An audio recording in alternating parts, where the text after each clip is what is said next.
Good morning, everybody. I am Murli here, advisor for Bangalore Chamber of Industry and Commerce and General Secretary for Brigade Industry Association. And both BCIC and BIA combined, we are celebrating, both the institutions are celebrating National Safety Month. In this context, today we have with us a distinguished guest, a very senior person from Karnataka Police Force, Director General of Police, Dr. Alok Mohan with us. Welcome to you, sir. And he is going to deliberate on fire safety. That's what the plan is. And this is going to be an interactive session with sir. And he's going to be discussed soon. So today's program, the theme is more on fire safety, emergency response. So before we really start, let me just introduce. Let me just introduce BCIC to sir. Yeah. We'll just play a 3 minutes video, sir. No. Thank you.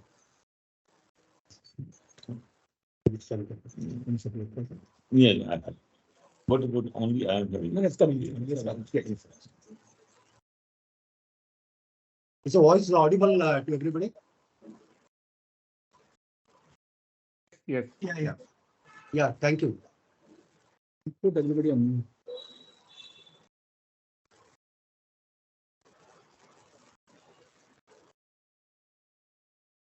So these are the 54 presidents, past presidents here.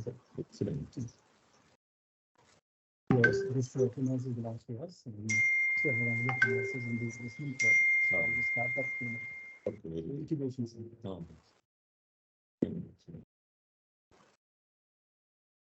You can start. Yes.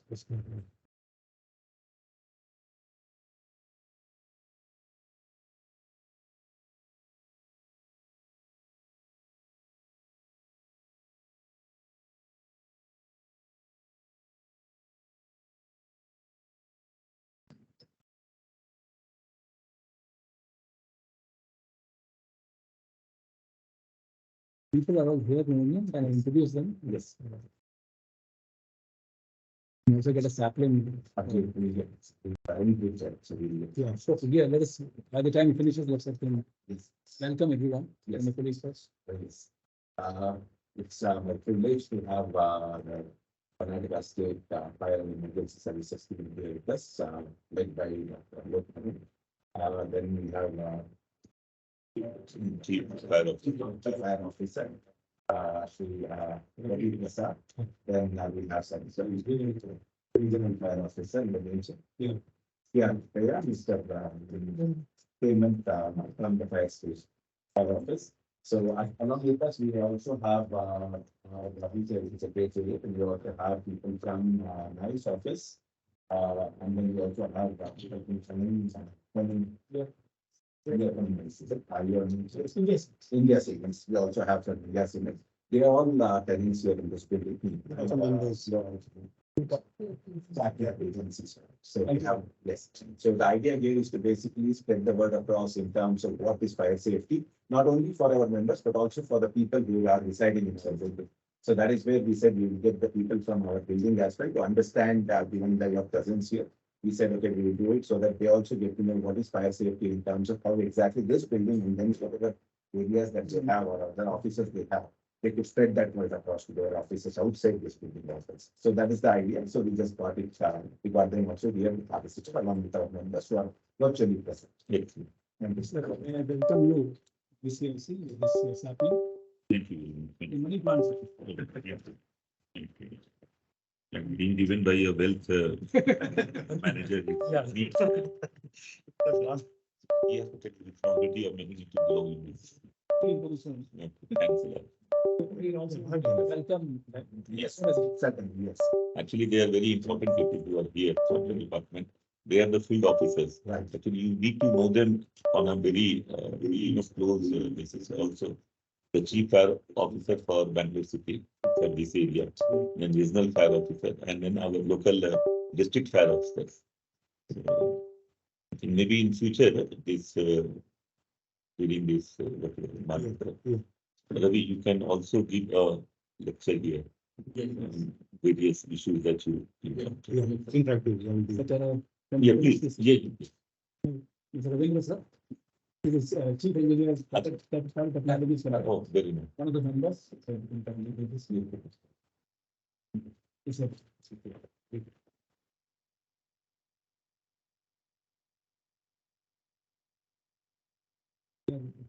Congress and leader.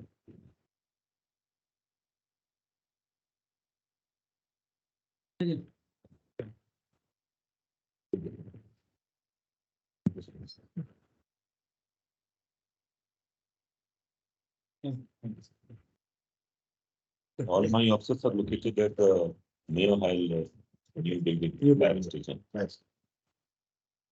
Thank you, sir. Just play the video.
Thank you all. We also have with us Dr. S. Devarajan, Senior Vice President of BCIC, and Mr. Vinit Varma, Vice President of BCIC on screen. Good morning, sir. Yeah. So, I'm Gopal, sir. I'm Mr. Gopal Hasoon, advisor of BCIC, a senior retired police officer. Welcome, sir. So before we move on, let me have the privilege of introducing Dr. Alok Mohan, IPS. I have a very impressive profile in front of me. Let me just do justice in reading it out for all of you. Mr. Alok Mohan is an IPS officer of 1987 batch of Karnataka cadre. He is presently the Director General of Police and Director General Fire and Emergency Services, Director General State Disaster Response Force, and Commandant General Home Guards, and Director Civil Defense for the state of Karnataka. He is holding 3 or 4 different portfolios of very high ranks. He has more than 36 years of valuable senior management experience at the state, national, and international levels in the law enforcement and in the management of public services. Mr. Alok Mohan has a glorious professional record of excellence and has served in many challenging and critical assignments successfully. Mr. Alok Mohan is in addition of working in various critical assignments as senior management levels in the Karnataka State Police, has worked at the national level in the Central Industrial Security Force, CISR. At the international level, he has been with the United Nations Peacekeeping Mission at Bosnia-Herzegovina. He has also attended the Senior Commandant course with the British Police. Mr. Alok Mohan has been a recipient of the prestigious President of India Police Medal for Distinguished Services, as well as President of India Police Medal for Meritorious Services. He has also been awarded with the prestigious United Nations Medal while leading the International Police Task Force, IPTF, in the United Nations peacekeeping operations in Bosnia-Herzegovina. His specialization include international security management, crisis management, strategic management, decision-making in critical situations, among others. Mr. Alok Mohan is awarded a Doctor of Philosophy with PhD on India's national security concerns and holds 3 master's degrees: Master of Science, MSc with honors from the Indian Institute of Technology, Roorkee, India, Master of Philosophy, MPhil from the Jawaharlal Nehru University, New Delhi, and Masters in Public Management, MPM, from Lee Kuan Yew School of Public Policy, Singapore University, Singapore, and the Kennedy School of Government, Harvard University, USA. Mr. Alok Mohan was awarded with the prestigious Lee Kuan Yew Fellowship during his MPM program at LKY School at Singapore and at Kennedy School of Government at Harvard. This is a profile. I hope I did justice for Mr. Alok. Thank you for coming, sir. The floor is open to you now. Over to you, sir. Thank you. Do we need to move this one?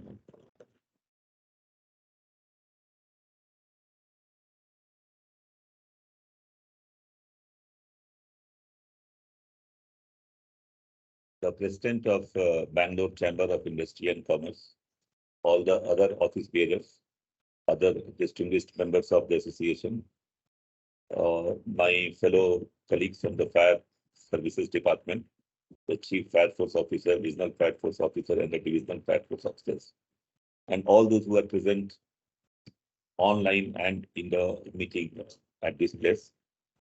Well, I'm very happy that BCIC is organizing Fire Safety Month, which is very, very welcome move, since awareness about the fire safety measures is something very, very important, especially for the industry and commerce institutions in the state, or for that matter, anywhere in the country or in the world. I'm very sure almost all measures which are required under the rules and otherwise also must be being followed by the all the industries and the commercial establishments in the state.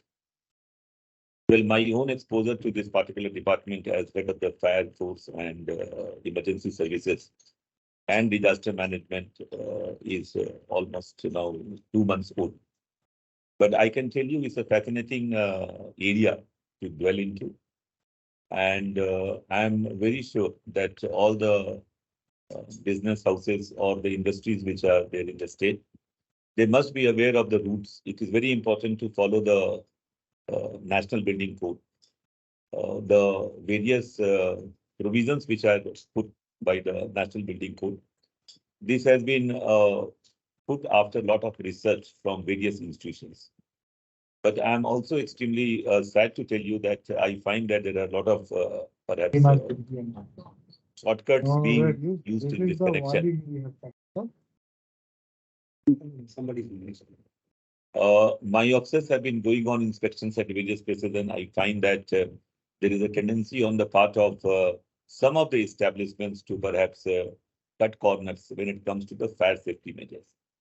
I must emphasize on you that perhaps the most ruthless and most dreaded accident that you can have in any industry or any commercial building, or for that matter, anywhere in your residence or in any public place, it can be fire. I also must emphasize on you that the fire starts only at the smallest spark. If you are careful enough, that spark can be very well put off in the very beginning, and there will be hardly any damage to life or property. The firefighting measures which are prescribed in our government rules or in your own safety standards. It's not only the government has made the rules for just to follow for you people. There is a logic behind it. And that logic is amply clear to all the establishments. You have got fire safety officers in all the industries and in all the commercial establishments. And it's more than the rules, it's your own safety of the people who are there in the premises. The industrial production or the commercial production will come to a halt if something goes wrong with the premises. You can claim the insurance, you can claim the, whatever losses are there, but you have to keep in mind that national loss in terms of loss of productivity is quite huge in that way. And we keep hearing very often the instances when there are loss of life due to the non-taking care of the preventive measures as such. So please ensure, my call to all the business houses, all the industrial houses is that please ensure that whatever is prescribed in the National Building Code, that is minimum. Actually, I was reviewing some of the papers and some of the plans of the various commercial buildings as well as the residential buildings. Now, technology is changing. You can go multiple floors. What was normal earlier in Bangalore or anywhere that 22 floors were the norm of the building. Now they have changed now 40, 50, 60, 70 floors, even 100 floor buildings are also coming up or they are under the planning stage. Now the point is there that whatever law provides, whatever the National Building Code provides, that is the most basic ones. I was asking some of the people who are building these places that whatever rule is there for a 60 floor building is same as the rule for the 120 floor building. But the moment you go from 60 floor to 120 floor, your complete requirement of evacuation changes. You are still providing only one lift for the fire evacuation. But the moment you double the height of the building, the number of residences which are coming up, the number of apartments which are coming up, they are doubling up. The number of men or the personnel or the families which need to be evacuated, that number is just double. But the rule provides for only one fire escape route. So you have to be also innovative in sense that you have to understand that whether the firefighting measures are sufficient to take care of the building or the industry that you are planning. That every industry or every business house has to perhaps debate within themselves. Then also, as industry and business, as it happens in the government, all of you work on the L1 basis. Now, the moment you work on the L1 basis, if the same item has to be provided by anybody, the cost will be same. It will not be significantly different. The moment somebody quotes you a very, very low rate, you have to ask questions instead of being happy that somebody is providing you at half the cost. Because at the half the cost, he is providing you perhaps half the services. I mean, that you need to, at the end of it, profit making is important, but profit making without compromising on the safety is going to be more important than that. From the Fire Force Department, I am trying to ensure that the department becomes as transparent as possible. It's a fire service. It really is able to provide service to the people. As per rules, 40% of the employees working in any of the industrial or business establishments, they need to be trained by the Fire Force Department. I am suggesting my officers that instead of all the people coming to my fire training academy, I will take the academy to the wherever the industry is there or wherever the business establishment is there, so that your productivity also is not compromised. We are able to train as many people as possible. And I feel that an empowered citizen, now in the industry or in the commercial establishment, if you are able to train one person on fire safety, then you are not only training him for your building. When he is back to his home and there is some fire incident, he is able to take care of that in a better way. When he is traveling on the way, in the shop, somewhere fire incident is there, he knows how to take basic care. He is able to help people there also. So in my opinion, a well-informed person, like, the first aid everybody is supposed to know. I mean, we all know it, that when a small medical emergency is there, what are the various preventive measures we need to. Similarly, on the fire safety also, it is very essential that the basics of fire safety is perhaps known to every citizen. Since finally any place, whether it is a small hut or whether it is a big bungalow or whether it is a very big industrial unit, anywhere there can be fire.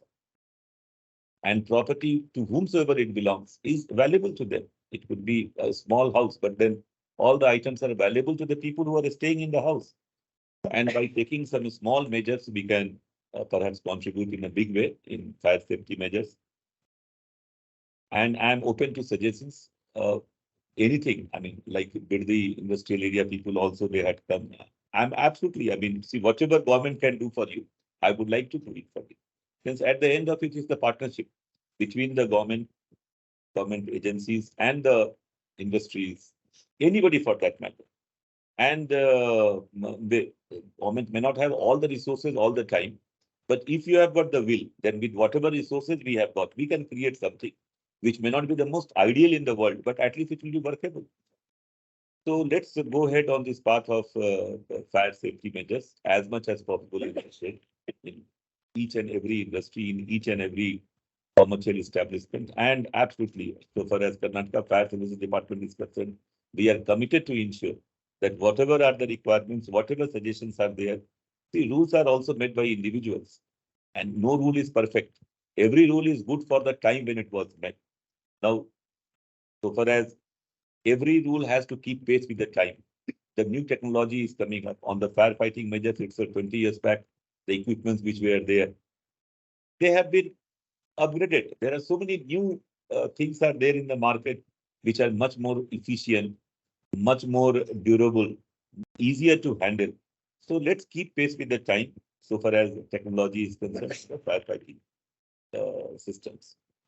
So with this, I think I will close my address, but I would like anybody who is present either in this room or online, if they have got any questions, any concerns, any issues, they can flag it. And I promise you that we will definitely try to have an answer for those questions as much as possible. Thank you very much. Thanks for inviting me here. Thank you, sir.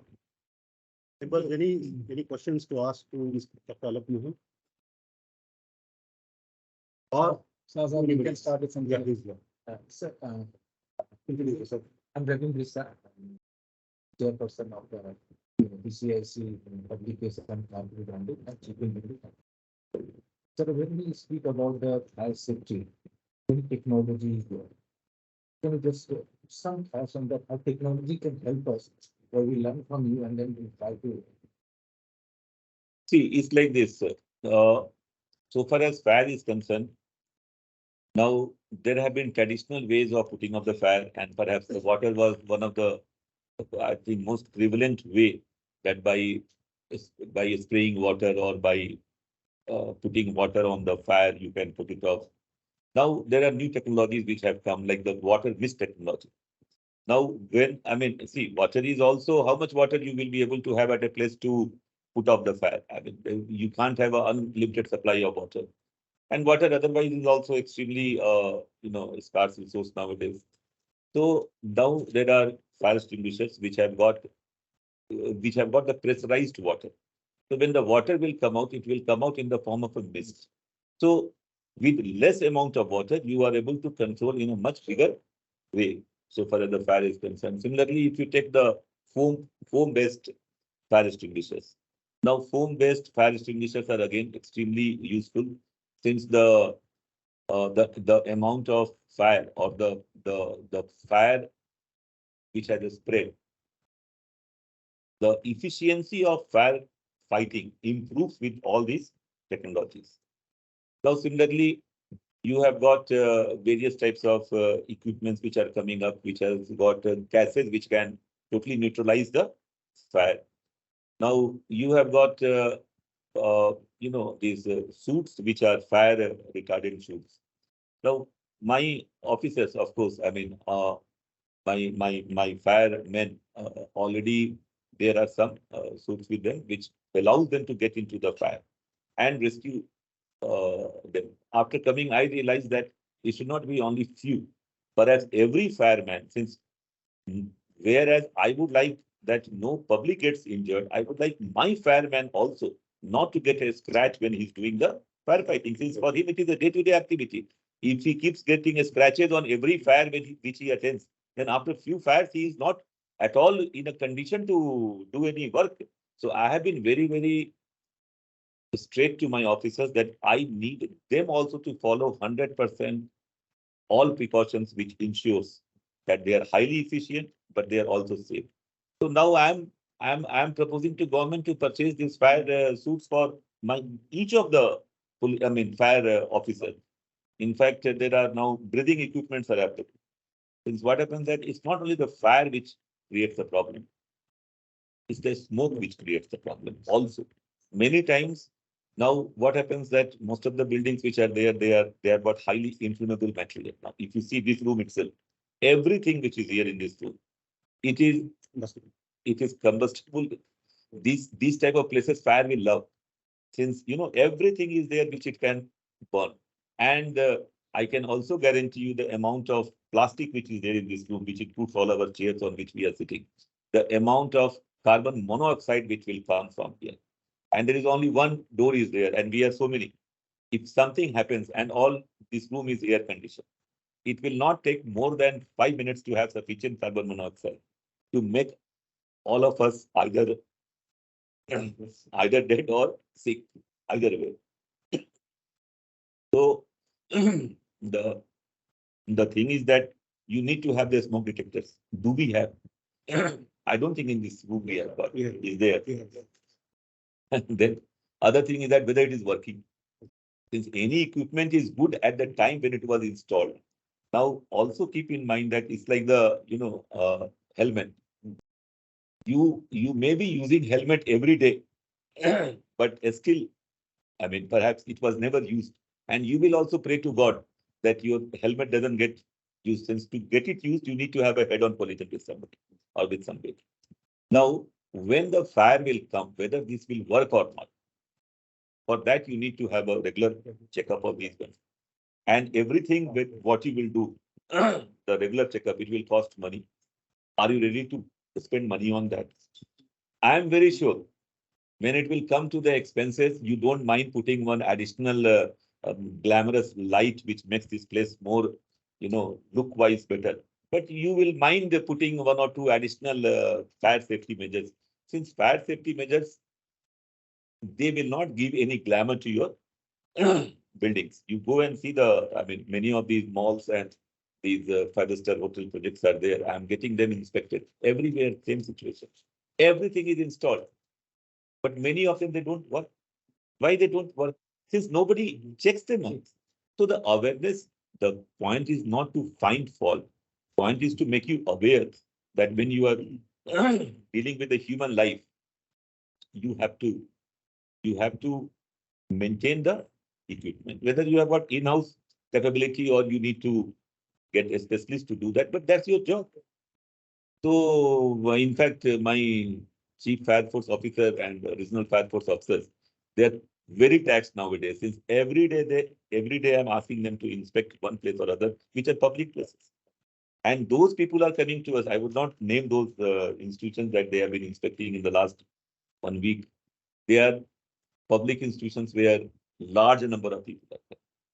They themselves are telling that, sir, you please give us so a strong letter that the people who have to take decision on spending money, they also feel scared if they reject our proposal. Since many times the authority which has got the power to spend or approve your expenditure on this may not be sitting in that place. He may not understand. Maybe for him making profit is the only motive, but profit at what cost? There has to be a responsible profit, wherein all safety measures are taken. So I think what you asked the question, I have been able to give you. And also, sir, industry giving this factor that virtual reality content created where we virtually train different scenario, we get experience and kind of learning individually or. See, I must tell you, I mean, all of you are highly experienced and very, you have seen the world. There is something which is known as desirable and something which is doable. Now, this meeting also, a lot of things which we have discussed are desirable, but it totally depends upon your will. How many of those desires you are able to implement it? At the end of it, knowledge is meaningful only when you are able to use it. So many doctors are there who know that smoking is bad, but they smoke. What's the use of that knowledge? You know that the fire safety is important. You know that driving at more than 100 kilometers per hour on any of the roads in India or anywhere in the world is risky, but you drive at 140. Since you feel good, no, what's the use of the knowledge? There is no use of the knowledge if you are not able to use it. So my request is there that have less knowledge, but have more uses of that knowledge. The amount of, the health issues that we are getting, do you think people don't have knowledge about those health issues? They do have, but people are not following. So on fire safety, you can't compromise. Since the destruction can be very, very serious. And learning after an incident or an accident has got no meaning. So the damage is already done. So kindly take note of, these requirements, and I will request the forum, which is, all of you are so wise and intelligent people, to propagate it, to ensure that people become responsible on their own. It's not for the government to tell you that you have to be healthy or you have to have firefighting measures in your place. It's the firefighting and it's like health keeping. It has to start on its own from every individual. And this is all common sense. Every technical knowledge is finally coming out from the common sense only. DGP sir, thank you very much for inviting questions and answering them very methodically. And I'm sure this is very useful to all our people. I have a couple of questions on the screen. First, to begin with, our ex-DGP Gopal Asur sir, if you can kindly unmute yourself and ask your question. After that, Madam Sanchari, she is the Director for International Institute of Hospitality Management. She has a question. And then a couple of questions that come on the screen. I would request Rupa Madam to take it up at the end. So, Gopal Asur sir, please. Good morning, Dr. Ravindran. Good morning, sir. Alok Mohan sir. Dr. Alok Mohan sir, good morning. Good morning. Yeah, at the outset, I must compliment Dr. Ravindran, the BCIC, for inviting Dr. Alok Mohan. I think he's one of the most highly qualified. Sir, we lost you. He has put in an outstanding service. He heads the fire and emergency services, home guards, civil defense, and all that, which is an extremely critical area for the society. So, thank you, Dr. Ravindran, for inviting Dr. Alok Mohan. I think Karnataka has one of the finest fire and emergency service department in the country. I have seen them from very close quarters while in service at various spots of fire accidents, major road accidents, disasters. I think they bring in a lot of effort. They take a lot of risk and try to protect, to help people mitigate their problems, very, very critical problems. So full compliments to our fire and emergency department, and Dr. Alok Mohan is now heading that. Sir, I have one or two appeal to the BCIC also. Under the fire and emergency services, they also have what is called as the civil defense. See, since you have a large number of, our chamber has a large number of workforce, it is a premier, I would say it is a premier chamber, not just in Karnataka, but in the country. And I have been associated with it for 8 long years now. A lot of people from the constituents of the BCIC, the members constituents, they can actually join the civil defense and strengthen the hand of the emergency response mechanism. And sir, I have one small question to you. See, there have been a lot of buildings which have been built a long time back, and they don't subscribe to the stringent NBC codes as prevailing today. But some of these old buildings also have a large road on all the 4 sides of the premises, outside, that is the public roads. Can some steps be taken to mitigate the problem of these buildings who want to actually expand to further heights? Well, Mr. Gopal Sood, I'm very happy that you have been our colleague and you know the department very well, and that your question has got experience behind it. So let me address the first question is regarding the civil defense. As you have narrated, civil defense is a very, very important organization, and it was created long time back. I mean, it was basically created as a wartime help to the civil administration. So it's very unfortunate that it was only limited to some of the districts. As the present civil defense mandate is there, it is supposed to be helping during the wartime. No, wars are not going to come. And the civil defense volunteers are so many, and people are willing to come forward to help the civil administration, be it police or fire force or disaster management.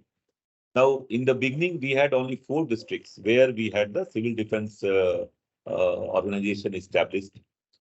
3 were more added in the last 2-3 years. Now, I will tell you that exact what concern you have. The same concern when I saw on my first week of coming to the department that civil defense is only confined to 7 districts. What question you are asking, the same question I asked, that why civil defense should be confined to only 7 districts.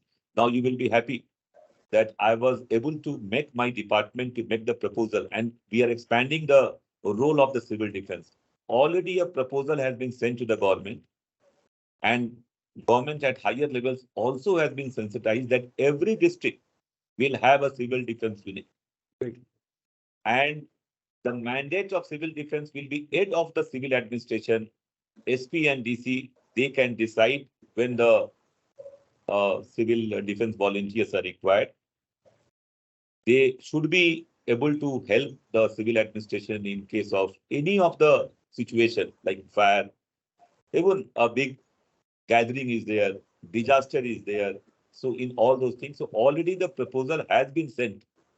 First time in the this history of our department, a proposal in writing has gone with increasing the mandate and putting civil defense in all the districts in the state. And I am very sure it will come through. It should come through as early as possible. Second question was regarding the Old buildings. Old buildings, yes. Which actually do not have the setbacks required for high rises, but still they have roads all around them. But those are public roads. This question, not only you have got, I also had this question, to my officers.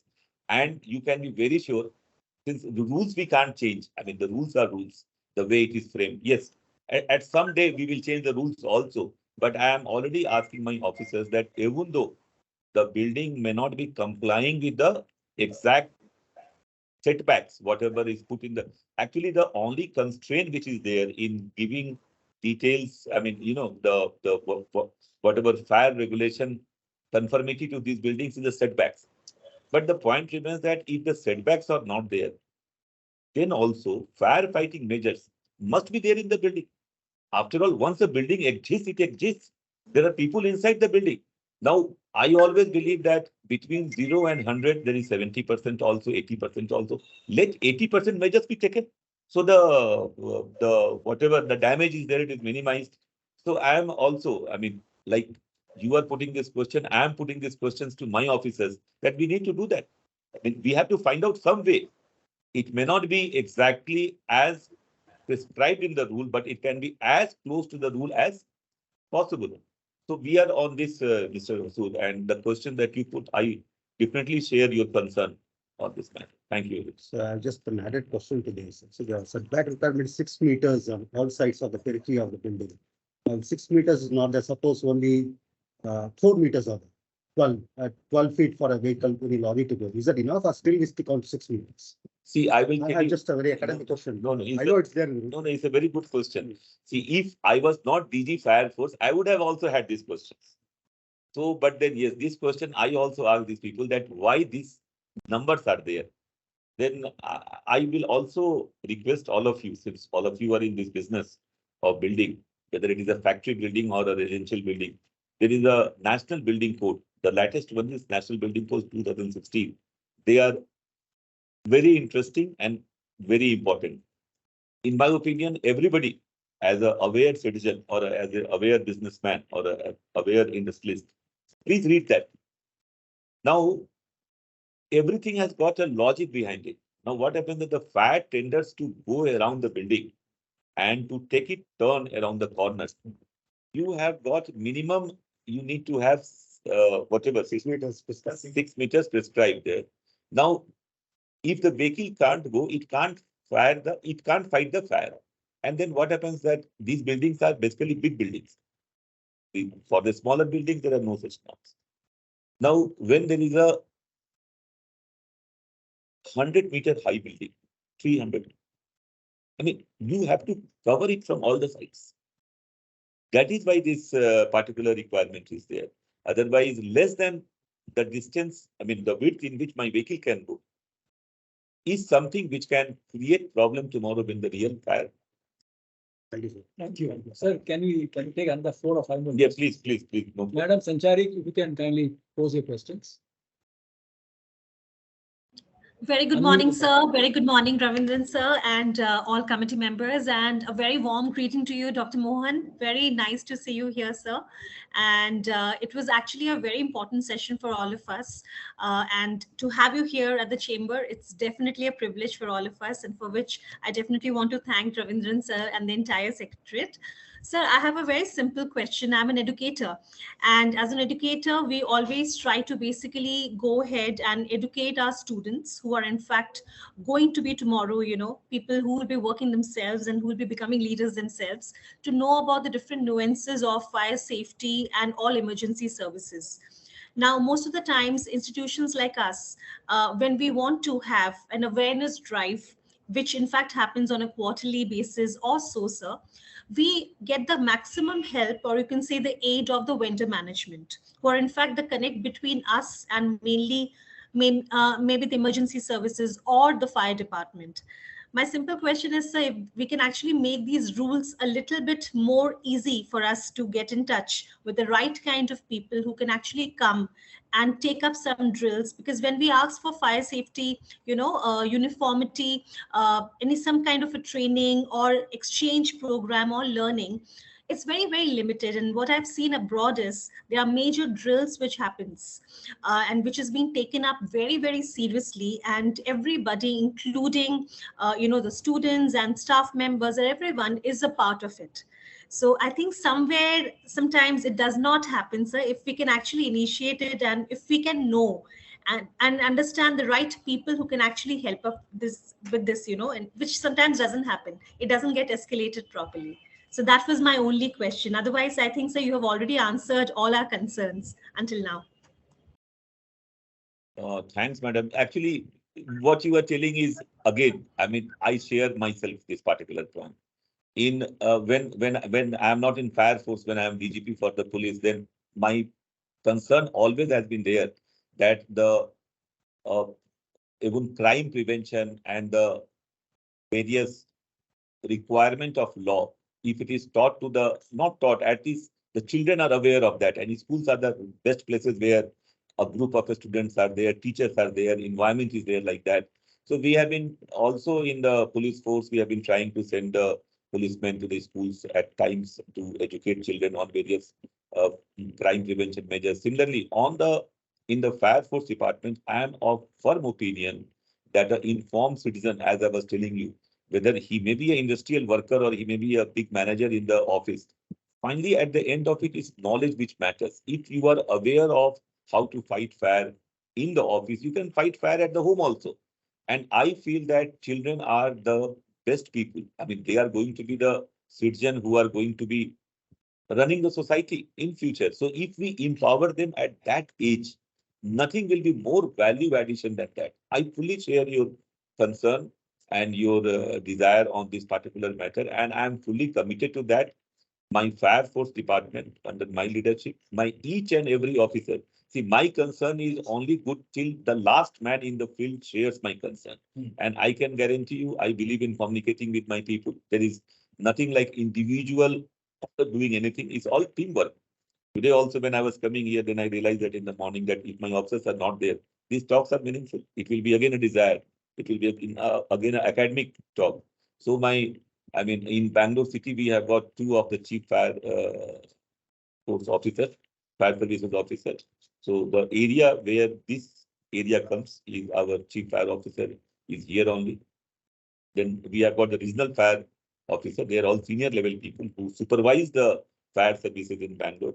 And our district fire officer, who is in charge of this area, the Mayo Hall fire station comes under him. We have got some 20 and odd fire stations in the city. There are more than 240 fire stations in the state. Each and every fireman is committed to educate every citizen, every child in the school, wherever you feel, whichever school you feel, whichever date you feel. My people will definitely go there, and you please contact the local fire station. And we have got very good officers. I mean, they would also love to interact. After all, 1 hour or 2 hours of talking to them, even showing them also the fire engine. I mean, the children will feel excited. They will know something which they see in the picture or they just see outside. I mean, my Bangalore city officers are here itself. If you're talking about Bangalore city, I mean, what you have said is already conveyed. And I think there will be no loss of time in doing this particular thing. If you feel at any point of time that you are not getting proper response, you are free to call me and tell me about the issue. I would like to redress myself. I hope you are satisfied with the answer. Thank you very much. Sir, very much. Thank you so much, sir. Thank you very much. Rupa, madam, can I request you to kindly read out the questions that have come on the chat box?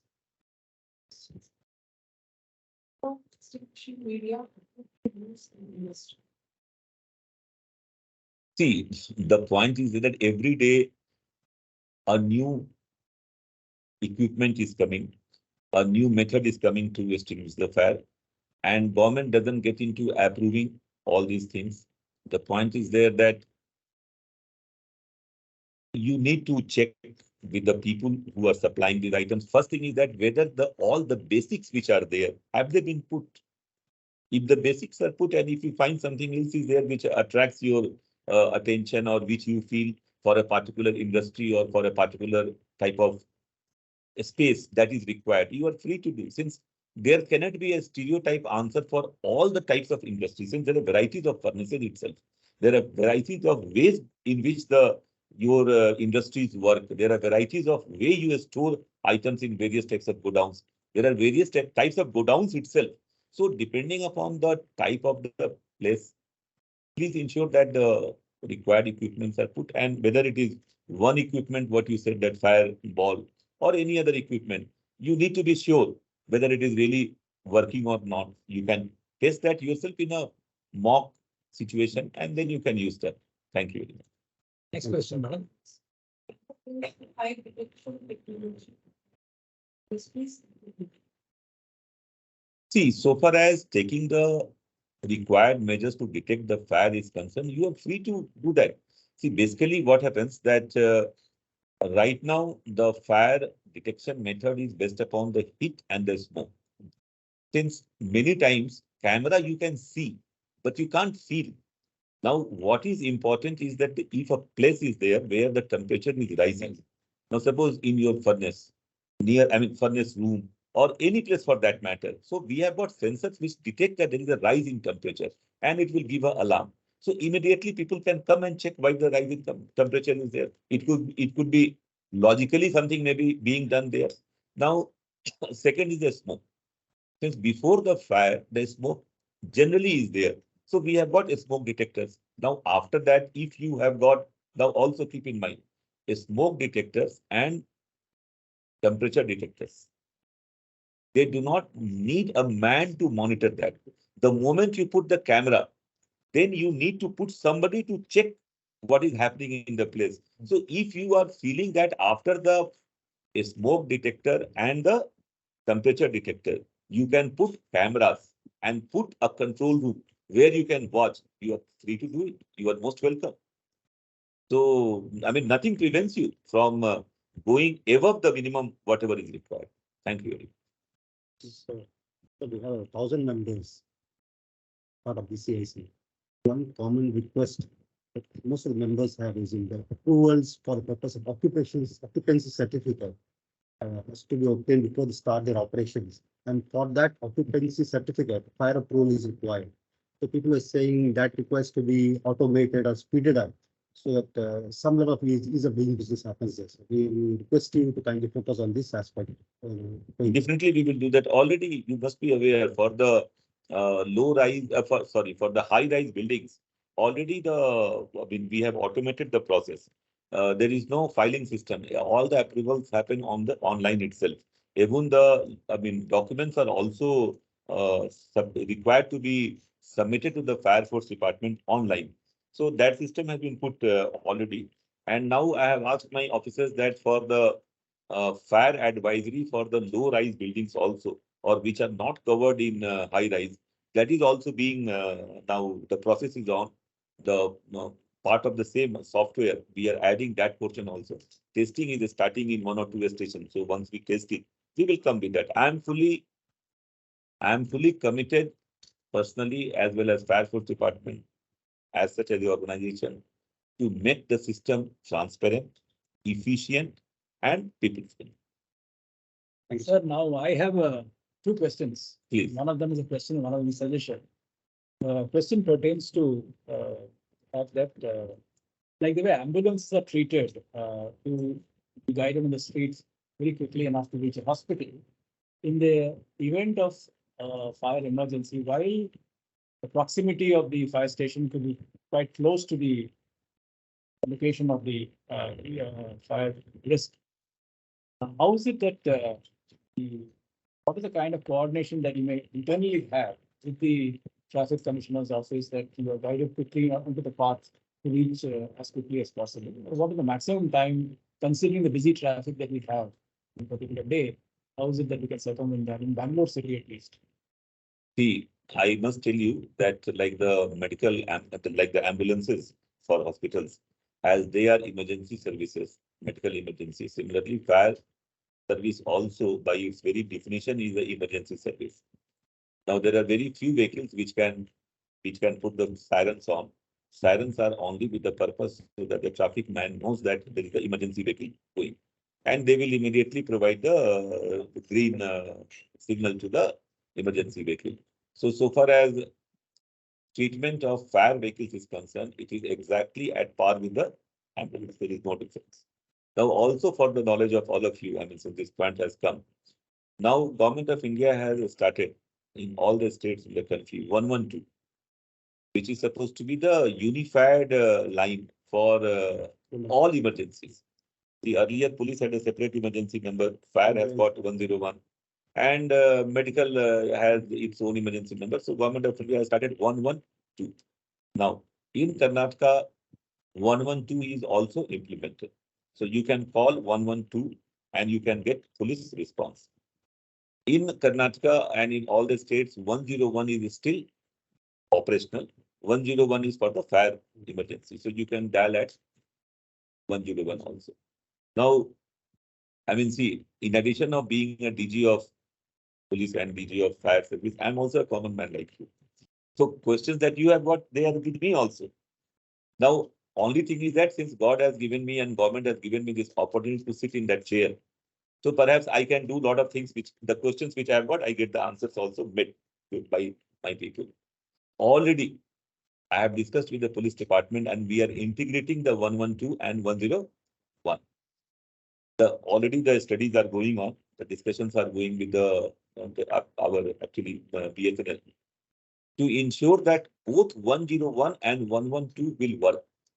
And this 101 will also land at 112. Whether you dial 101, since I don't want people to have inconvenience. Somebody may be only remembering 101. Whether he dials 101 or 112, it falls at the same place. And I am telling the police department, which is already happening. I mean, see, finally, I will answer DGP for the police also. And I know how the system in police works. Any fire incident is also a police incident. Since the moment a fire incident is there, there will be a crowd which will gather there. There will be injuries which will happen. It is also a medical situation also. Since if people are injured, they have to be shifted immediately. So I am telling that the moment a fire force vehicle leaves, same time a police vehicle also has to leave and a 108 also has to leave. So this process is on. It's already implemented. Now police is taking care of all the our fire brigade vehicles.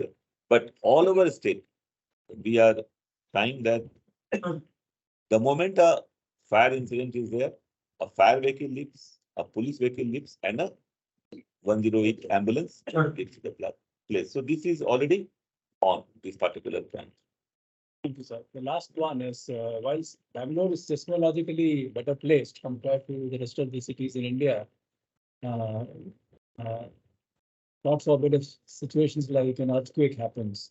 Who does one go to? Does one report to the police only, or you said it lands on the same table?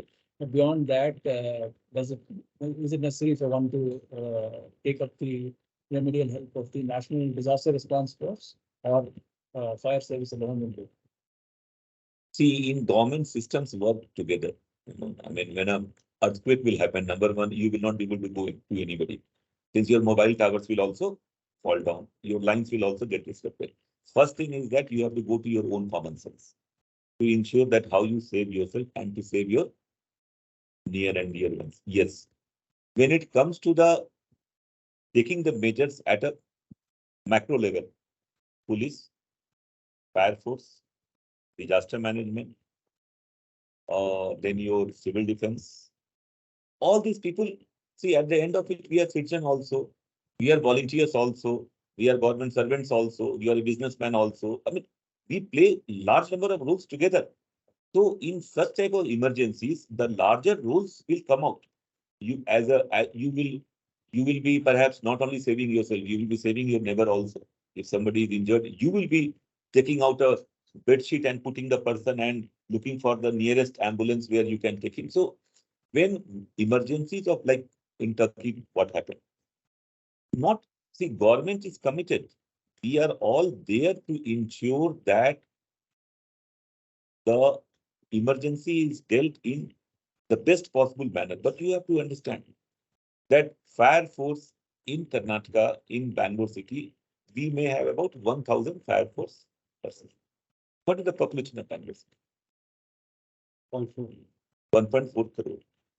Now, last year, on an average every year, maybe 2,000 to 3,000 fire calls we are taking.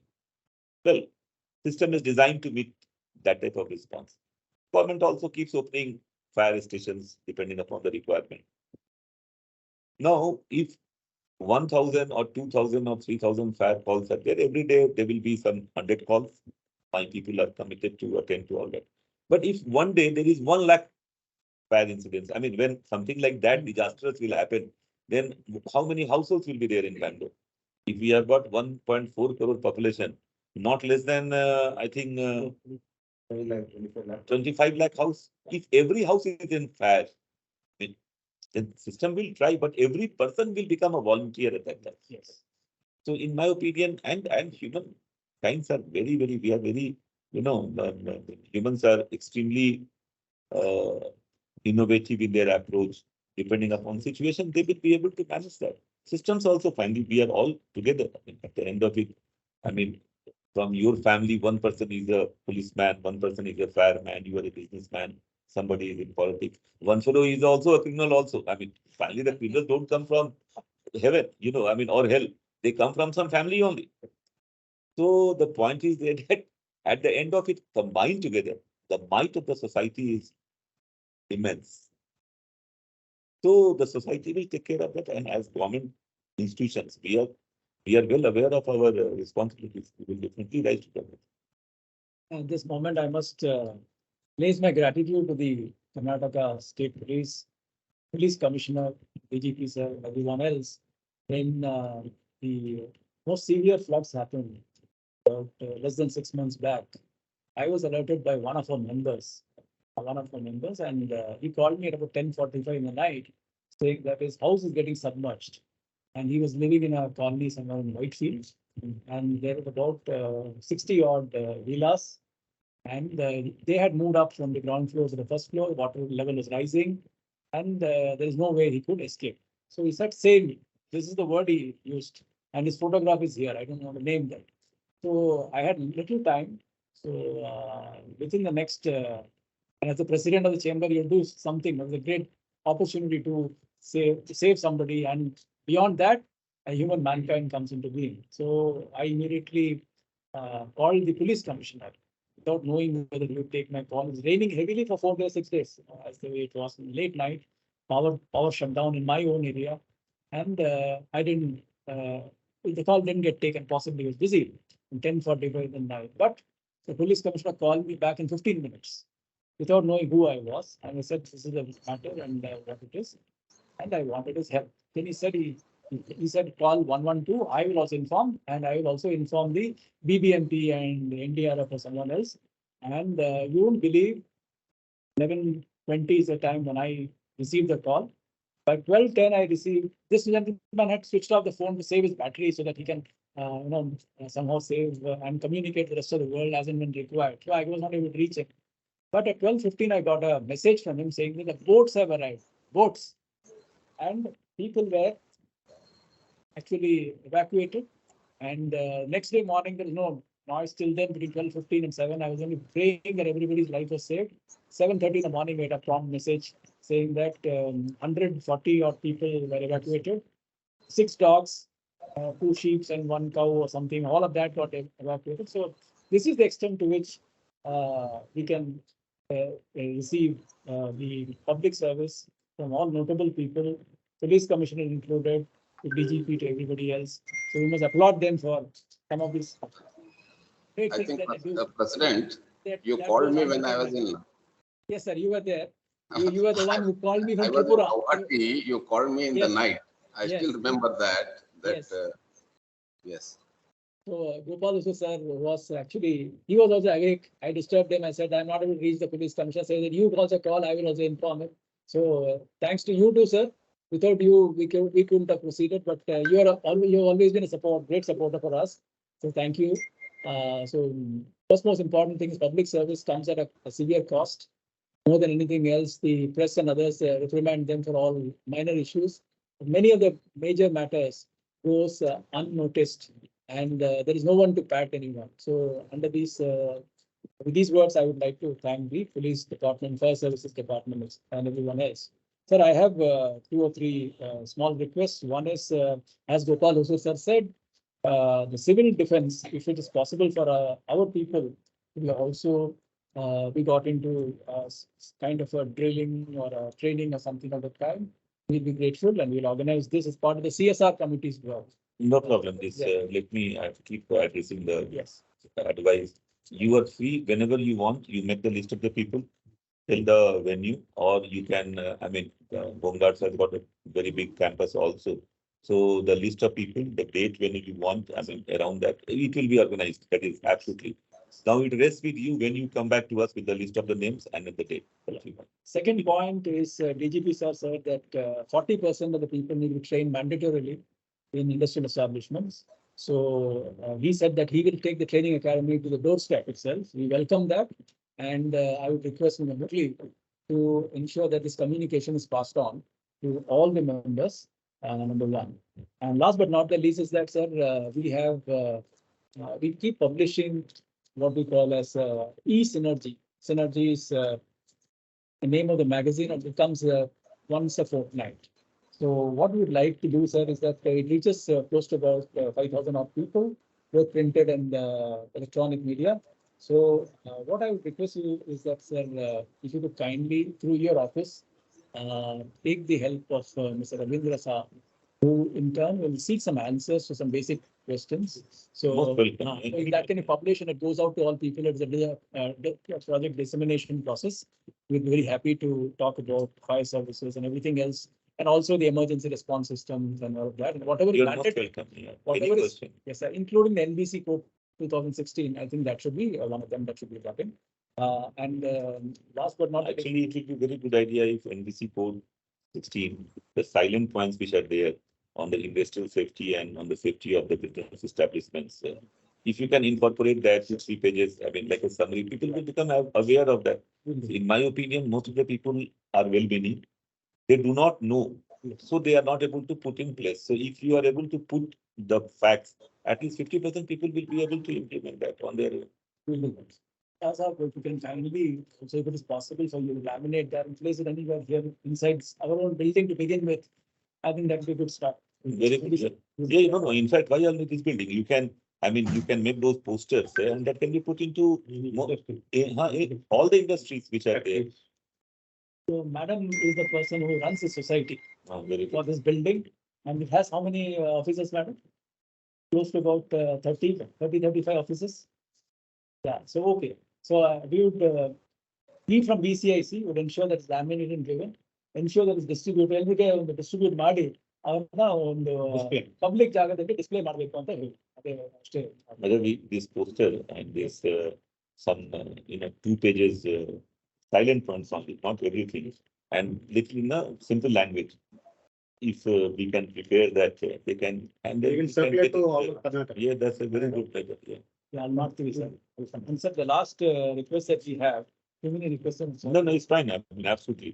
You are free to make use of my presence here.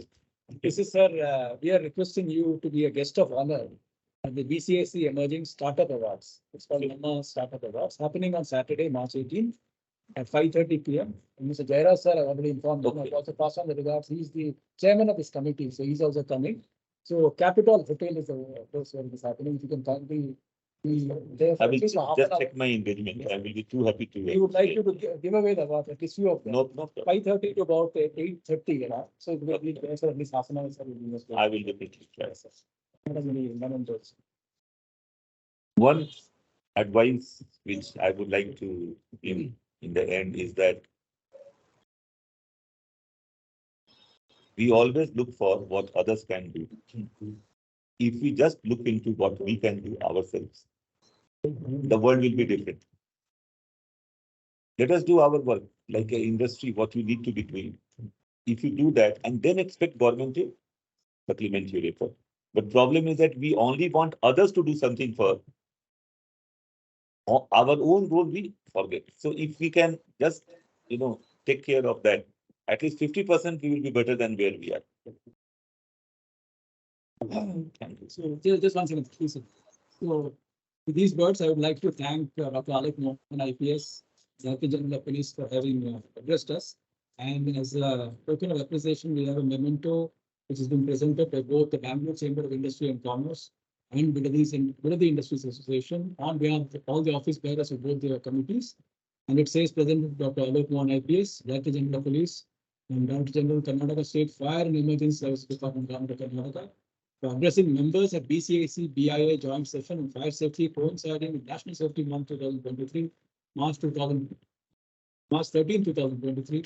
May I request you to kindly accept it. Thank you.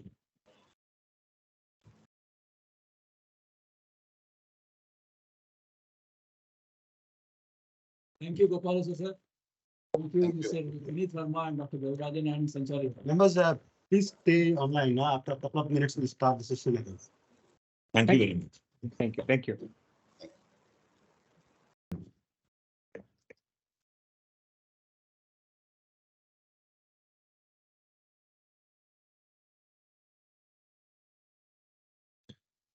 Yes, this is Niranjan here. I request Mr. Manoj to share the screen and then go ahead with the presentation. There are people out waiting. So, Mr. Manoj, over to you. Thank you, Mr. Niranjan. Good afternoon, ladies and gentlemen. Am I Good audible? afternoon. Yes, you're audible. Absolutely. Allow me some time to just share my screen.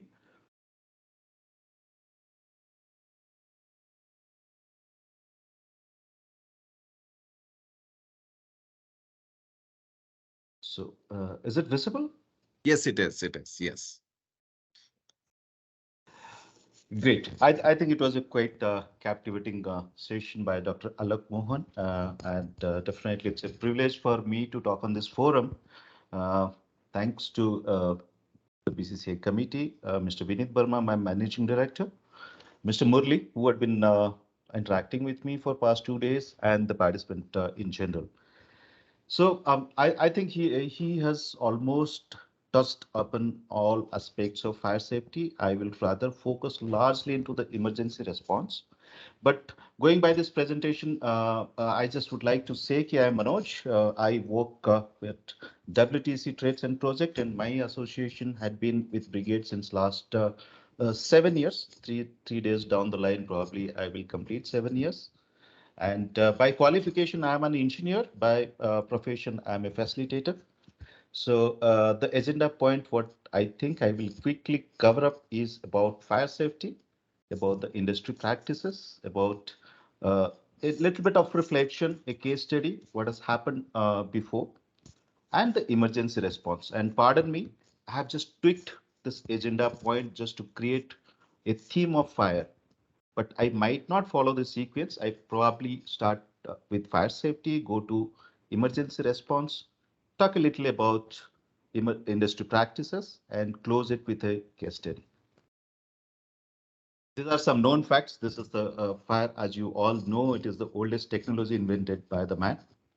And I'm quickly summing it up because I presume every one of us is aware what I could make out in the previous session. But it definitely fuels, the evolution of human civilization only when it is utilized in a controlled manner. But when it is uncontrolled, definitely it leads to destruction. This is what all of us know. So these are the known facts. But why do we talk about fire safety? Because this is certain, certain area of set of practices which will further reduce or eliminate the damage or destruction caused due to fire. So that is why we are talking about fire safety. But as it is very, it has a significance. So if you look at the data points, you will also observe in last five, this data is captured only till 2020. So if you sum it up, there has been a lot of controls been exercised in terms of fire accidents, if you go by the numbers. But still the numbers are quite high. I mean, we still could touch. And 2020, let's remind ourselves it was a pandemic era. Despite that, when everybody was at home, despite that, we had close to 9,000 cases of death. But then what is the major cause of fire? So major is because, we're rapidly expanding, urbanizing the entire thing. And what Dr. Alok Mohan was very pinpointly saying, it always starts with a small incident, right? So, and we largely do not focus on the maintenance aspects, having faulty equipments at our premises, uh, overlooking things which are not in place. Then some definitely what again, there are too many examples. What am I quoting? It helps me to be to an extent of going through this presentation actually. Structural irregularities and unpreparedness. This is one of the major drawback and the cause for this fire accidents, and violation of safety norms, definitely yes. My area of focus would be purely on emergency response, where I'm not going to talk about one size fits all.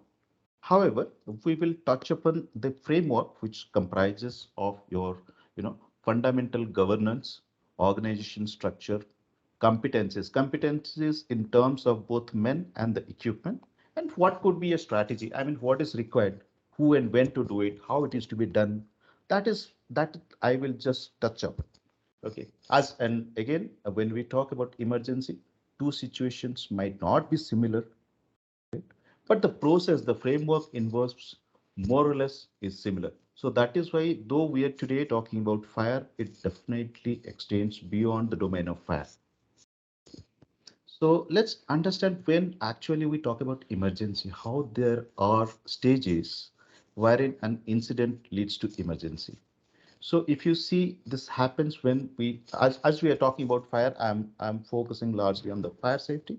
So when fire breaks the barrier, the first thing what comes out is smoke or a smoke cloud, followed by a fire breakout.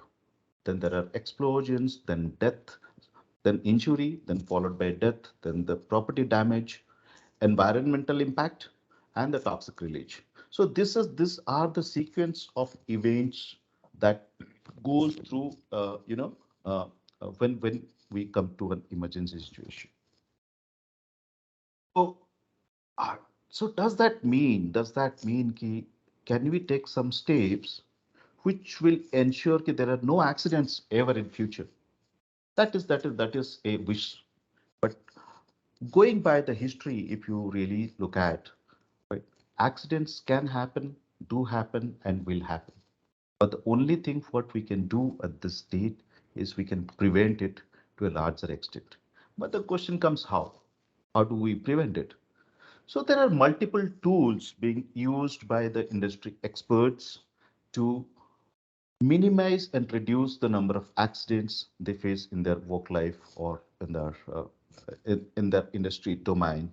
Right. Here, I am going to take an example of bow tie concept. It is one of the tools, but apart from bow tie, there are people who also use FMCA, failure mode cause and effect analysis. There are people who also use hazards and operability studies. But I'm just taking an example to give you a structure. Okay, this is the bare minimum tool. We must have a tool. Whatever way you would like to implement, that depends on the industries and the sectoral thing. Bow tie concept, it is basically, it looks like a bow tie. That's why we call it an bow tie concept or a tool. This is something very interesting. Incident and accident. Incident is something where there are unplanned event, and this I'm just telling you a small thread which differentiates between incident and accident. Incident is something like which is an unplanned event and unacceptable consequences. Whereas if you go by the accident, it is unplanned event and unacceptable consequences, but a price is paid. So that is the very minor thin line between the incident and accident. So in the bow tie concept, it is something like it has two sides to it, because as we come across we presume there could be a possibility of accident happening in future as well. So we can have a proactive planning, also we can have a reactive planning. So when we talk about proactive planning, basically identifying the hazards, identifying the threats, and creating a control measure through barriers. How do we control those threats? That is our proactive planning. But when the barrier breaks, then comes the reactive planning of how quickly we recover, how to minimize the consequences, and what would be the outcome. So this is roughly a bow tie concept in terms of any organizational hierarchy. But again, it also drills down to the equipments, to the process framework, to the competency of the people, as well as how quickly, repetitively we train and develop people to handle this emergency response. So the preparedness, what we earlier, so there are certain chapters of duty, before we come to an emergency, there are some core fundamentals which we need to protect and preserve. So this can be acronym in terms of peer. Peer means we need to save personal, saving of life, saving the environment, saving assets. Also, over and above, we must show as a responsible citizen what is very rightly, I think this point was brought out about, having small clusters where people can be trained. Right? So a responsible care where we are meeting out the regulations and legislations. But for that, what we need to do is that we need to have the intent, we need to have the capabilities. So we call it as a emergency response capability triangle, which comprises of man, machine, and mode. Sorry, I'm quickly just going through it because I expect there are a lot of discussion which happen in and around these topics. So I presume you're getting me. At last, I'll be happy to take your questions, if any. So, man, when we say this is about a competent person who is part of this emergency response team, and the machine refers to the equipments what we normally use and the functionality of the equipments. See, we do have multiple equipments, but that has not been tested, inspected for years together. When the D-Day comes, most of them doesn't work. I mean, we have seen those examples in our professional lives. And mode is nothing but about a process framework setting right things in order. So this makes a emergency response capability triangle as part of our charter of duty. But what makes this emergency response equipped successfully we can implement it? That depends on speed and urgency, how quickly we reach and attain and recover. That matters. Urgency. That because most of the time, even I have seen basically I facilitate or lead the operations for the commercial sector. So I have seen during the evacuation drill, there will be people who will be carrying teacups, their laptop bags, their mobiles, everything. They're just wandering around. So the urgency of the situation is yet to be disseminated to the last person, and they become more potential threat. So the emergency response team, if they can quickly and accurately do not address it, there is very much chance of converting these accidents and emergency beyond certain controls. Ownership and accountability. This is largely the roles and responsibilities what we have phrased against each team. So everybody knows specifically what they have to do once they're alerted about it. Strategic and structured approach. This is the framework on when to do, what to do, and who to do. So this is all about the strategic and structured approach. Assured contactability. See, when you talk about the emergency response, the biggest, the very vital or a significant uh, point is to establish the communication. So the person, once you are able to reach out to them, this is called an assured contactability. The person or the team members, those who are part of this emergency response, must be able to be contacted when required.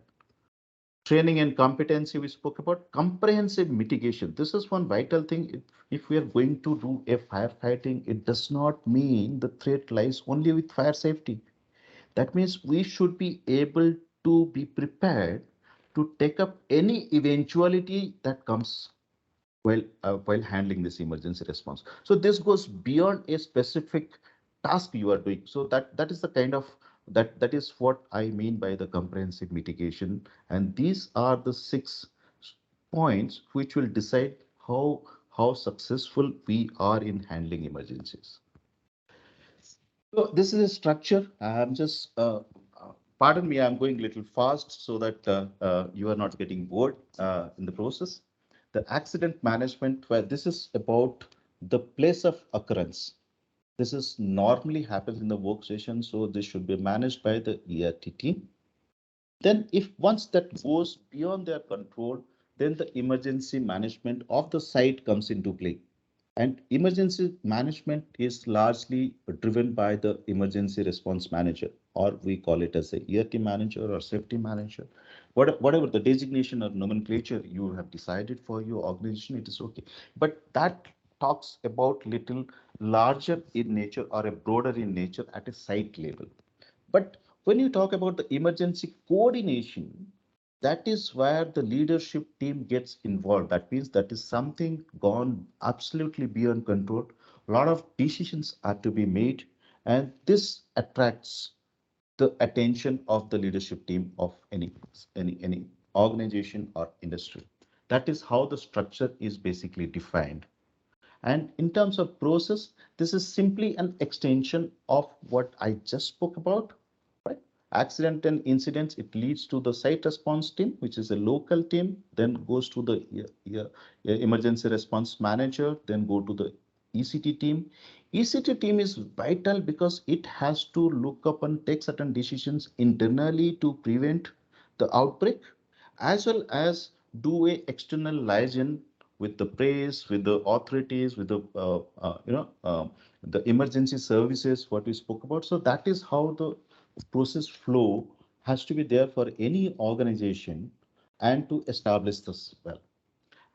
And is that only putting a process is good enough? Maybe not. It needs to be practiced. It needs to be trained, which we'll talk in the subsequent slide.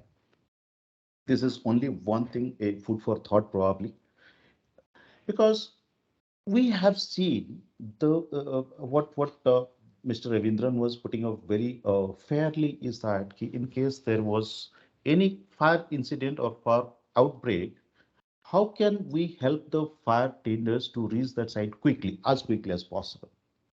But what we have historically also seen, the neighbors are your great savior for the day. But unfortunately, we are working in a very competitive scenario. Most of the time, the access of one IT park to the next IT park uh, is not possible. It's not possible. I would not say it is quite challenging. Right. So this is only a food for thought. If you can think, if the neighboring can share the contacts, share the telephone directory, know each other's logistic equipments, consumables, competencies, facilities, infrastructures, and if they can do a joint exercise, whether it is an evacuation or a live drill. So if they can do a joint, probably this will help us, something like a mm, two neighbors fighting the problem together. And of course, we have spoken about the process, but again, the process needs to be documented well. So that means it goes from a top-bottom approach to, but the framework has to be localized based on the requirement of the site. So we start with the operational procedure, goes into an emergency response procedure. When I say these procedures, these are basically either a handbook or a plan of action, which is absolutely noted in a black and white structured way and being known to the person who is responsible and accountable for it. So this is what we call it as a document hierarchy, which is very much mandatory in terms while handling this emergency. Then the training and mock drills. Yes, why do we need it? Because we have spoken a lot about training, but the quality of training we are rather talking about here. It's not a periodical routine training. It is rather a quality training what has been delivered to this ERT team or the emergency response members. This is required because there are a lot of turnovers, there are changes in the facilities, products, operations, and more so because if we keep repeating it, we are basically inculcating a culture within the organization. People mindset is already ready to face any kind of unforeseen events. So that is where the training and mock drills come into play. So apart from that, what kind of training and what basically this training should cover? This training should repeatedly put in the mind the roles and responsibility of every individual who are part of that team, emergency response team. It should also happen alongside the infrastructure and equipment, how to check it, how to maintain it, how to operate it, and plus the SOPs and checklists. So this thing, if it gets trained, then people they are well prepared. This is This will help us to be prepared for any kind of eventuality in future, right? Apart from training, sometimes we go ahead and do some live drills called mock drills. So emergency response drills, it could be a coordination desktop exercise. This is only to establish the communication link in the entire scenario, right? Some crisis management simulations, right? So I being part of this World Trade Center for quite some time, we are very organized in terms of conducting training and mock drills. I thought I'll show you some pictures. This is World Trade Center, Bangalore, and I hope you are aware of. The second picture, if you see, we infuse smoke into the building while doing an exercise. So to that extent, we go in the nitty-gritty to ensure the mindset of the emergency response team is met. They're well prepared to do the job when necessary. And even if this all are simulations, is the picture visible? Sorry. Yeah, visible. Visible. All right. Sorry. So basically, this looks like a live thing which we normally do. And one picture which I have missed out is basically we even go to an extent of testing a pregnant woman, or not exactly pregnant woman, a person with specially abled person, how to evacuate them from a high-rise building, because WTC Bangalore is a high-rise building, as you must be knowing. And I will also take this opportunity to thank, the Karnataka Fire and Emergency Services, who have been very actively participating in our entire live drills. This has been happening every year, every 6 months we conduct one exercise. I mean, this is the picture what I wanted to put you. This is what we do in terms of training our own team and rebuilding and assessing our hazards and threats to the building. So coming down to the industry best practices, I think that's all about the emergency response. I'll go to my third topic of best practices.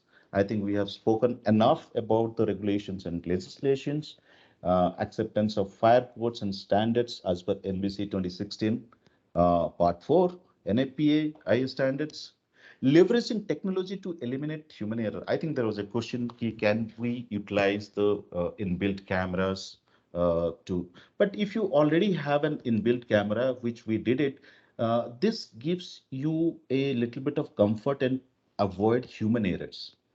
Correct? So this is, and mostly you must have seen the cameras have been installed in the unsafe areas, all right, inaccessible areas, and very often than not, the smoke detectors or heat detectors, you are not sure. So just adding on another layer of protection to detect any kind of smoke or fire is always helpful. So this is one of the thing. And apart from that, a periodic risk assessment in evaluation of control measures. This will always keep us as a proactive, proactive doer rather than waiting for a reactive things to take place. So this is some of the few industry best practices what is being added. And I'll be if anybody can see this picture, this is the picture of brand factory at Marthani, right? This is a case study which we are doing a little bit of reflection, because this is a very interesting case study. If you look at this picture, next to this brand factory is a petrol bunk, HP petrol bunk. And on 2nd October 2015, there was a fire inside it. And you can imagine the entire factory was burnt and brought to ashes. So when you have your neighbor as a petrol bunk, you can imagine the kind of efforts that must have gone through to save this petrol bunk.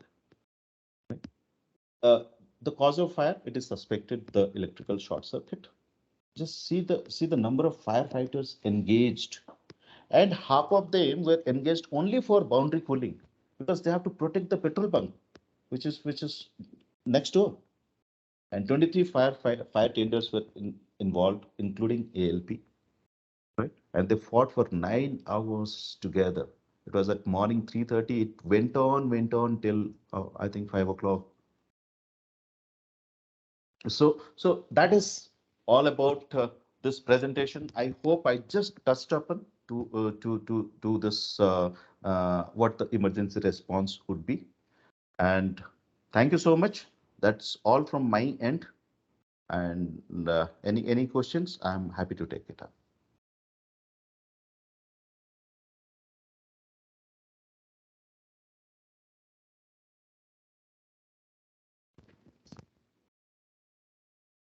So that's all from my end. Mr. Niranjan, are you there? Yeah, Mr. Manoj. Yeah, so Good afternoon. good afternoon. Good Yeah, thank you afternoon. very much, Mr. Manoj. Very enlightening presentation from your side. And I don't see any questions posted on chat box. Members desiring to ask any questions, they can unmute and ask the questions now. Because all Any member? questions were asked Yeah, earlier to Dr. Alok Mohan. Yeah. So hardly anything is left out for me. Okay, thank you. If there are no other questions, let me do the formal vote of thanks. My thanks goes to Mr. Manoj Kumar Biswal, General Manager, Operations of WTC Projects at Bangalore.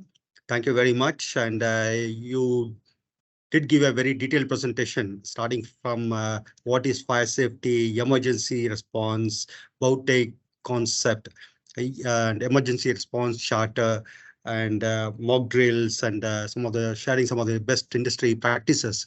Thank you very much, and thanks for sparing your time. And my thanks also goes to Mr. Vineet Verma, who introduced us to you. Thank you, sir. And Pleasure, wishing Murli. you, Pleasure. yeah. And Manoj, good presentation. Well done. Thank you. And wishing all the very members a very safe month. And we are practicing the National Safety Month, and we are having one more, two or three more topics lined up on electrical safety, industry safety, and construction safety. So we request you to please join those seminars as well. Thank you very much. Have a nice day. Thank you. Good day Thank to you. all of you. Thank you.